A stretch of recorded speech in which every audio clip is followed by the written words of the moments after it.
Alright guys, welcome back to Valorant News. Major drama going into the Valorant Masters in Toronto with nAts from Liquid not being able to attend the event. Major issues it seems affecting that roster, where do they potentially stand and what replacement is going to come in for them. Big drama as well going down in the Scrimbux side, we'll get into in the coming minutes too. Very much into your thoughts on all the implications of this in the comments below. Hit the like button if you enjoy, subscribe if you're new as always, I would greatly appreciate it. We are of course going to begin with nV. Over the last few days they have been becoming increasingly impressive, and every series win that they win tends to get better and better. They did it again last night against Ambrosia. It was actually a very close fought affair, and fair play to Ambrosia putting up so much of a fight as they did here, because look, sure, were nV the favourites? Will nV continue to be the favourites on the challenger side?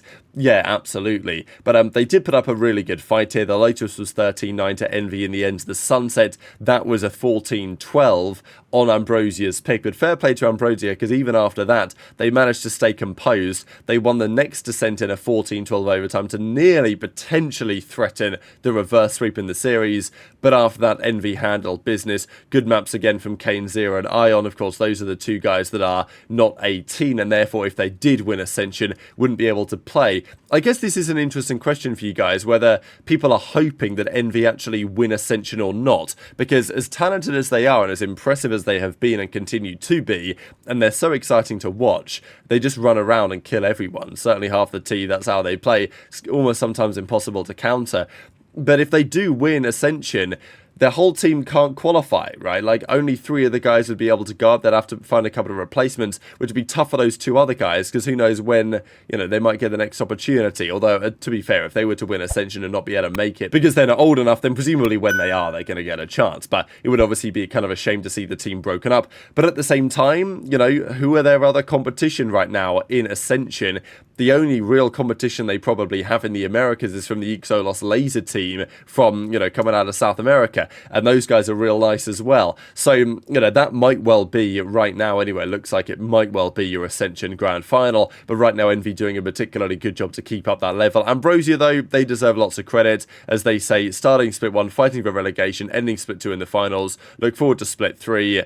Continue to support the team. And congrats to the coaching staff and everyone for making the progression that they have. So, exciting to see teams make some progress, and who knows, if Ambrosia can keep continuing their improvement, there could be a serious force as the season goes on. But let's talk about the Pro League. Masters Toronto has been a big discussion for a few reasons, obviously. Sassy is going to be there, so, as he says, right, the old translation on the post, I'll be in there watching the Masters playoffs. Grateful for Wright giving me the opportunity to get up close with the crowd. So, thought that was really cool. Of course, rooting for MIBR. I'm sure there's still a bit of a soft spot in there for Sentinels. Both of those teams are going to be there in attendance. So, look, maybe if Team Liquid need a substitute, Sassy could be the guy. But this was the big announcement of yesterday. That, as Nat says, Masters Toronto news. And, it's funny because when you read that first line, you think, oh, it's probably good news, right? I don't know, the emojis. There's something kind of upbeat about that first line. And then he says, unfortunately, due to visa issues, I will not be able to travel to the tournament with the team.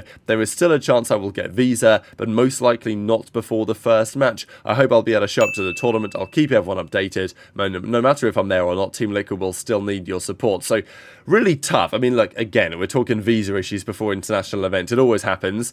Certainly for, Russian players, it continues to be an issue. Maybe you argue that some of it is on the organisation, right? Often the organisation, their lawyers, the way their process works, can have some part to play in delays and stuff like this, but, it's not always the case.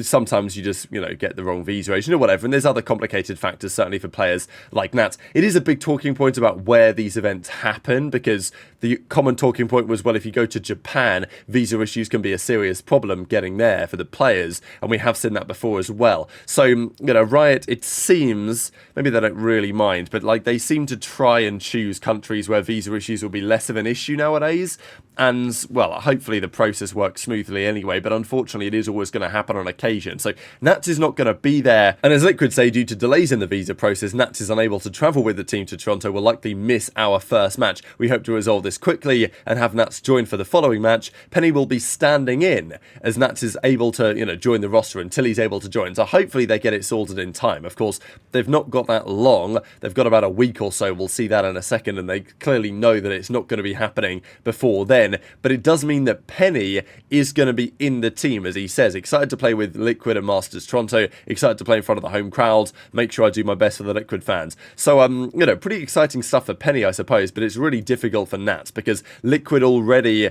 after, you know, they did well in their own region, but then they qualified, they're playing Billy in the first round, but after that, things haven't been looking quite so smooth. Of course, in their qualification for the World Cup, it didn't really go to plan. Losing the Carmine core in the end in the decider, and look, there's a chance that he gets the visa, but, you know, whenever they say, oh, it's likely, it, you know, very rarely actually happens like that. It's a pretty rare circumstance that everything works out swimmingly here. We'll see. I guess the question could be, who else could come in instead? You know, people were saying, is it time for FNS to make the grand return? You know, you could do the best thing ever, step into this new roster, this old roster with the new twist, I suppose, and take it to the next level. But, no, they've chosen Penny. Interesting enough, of course, Penny is undefeated in the VCT. He played famously for Furia, if you guys remember, back at the kickoff of the season when Furia also were having delays on their visas. Penny was one of the players to step in for that roster. They won their first series, and then, of course, since then, Furia's record has been not quite so good. So,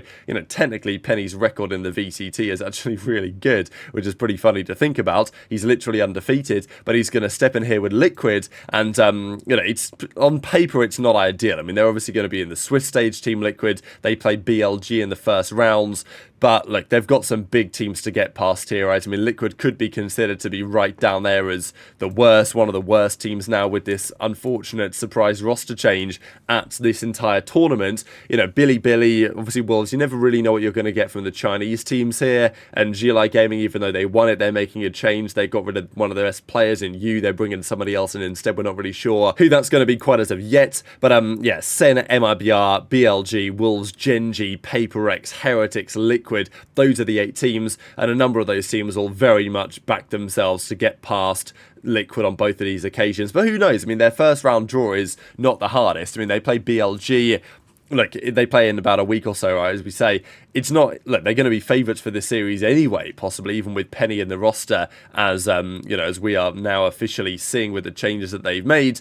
But still, like, if they win that series, they start off 1-0, you know, all they need is another victory, potentially, to make it through. So, yeah, I think that's an interesting question, is that, yeah, Liquid might not be great, but also the bracket could potentially fall in their favour, but it's still not going to be ideal. As we saw earlier, with Envy, this is the Exolos Laser team. They continue to grind and look pretty good. They're a great scrim partner for so many teams. Crew were playing them with their new roster, potentially with Nerve in the team. They were up 8-4 on them. Lever up 7-5 on Cloud9. So notable to see how those teams are getting on. We also have CGN with Tamasi potentially stepping in over there after he's been, you know, a few places over the last couple of years. And Vitality up 13-7 on those guys. We had Giant X up 13-9 on Heretics. Pretty interesting, this one, of course, because, you know, Giant X, we know that those guys, you know, maybe more talents there than they have really delivered performance in the... They're just a very forgettable team, to be honest. And Team Heretics have done well. Of course, they're prepping for their run for Toronto in addition. As we saw, they're going to be in the Swiss stage early doors.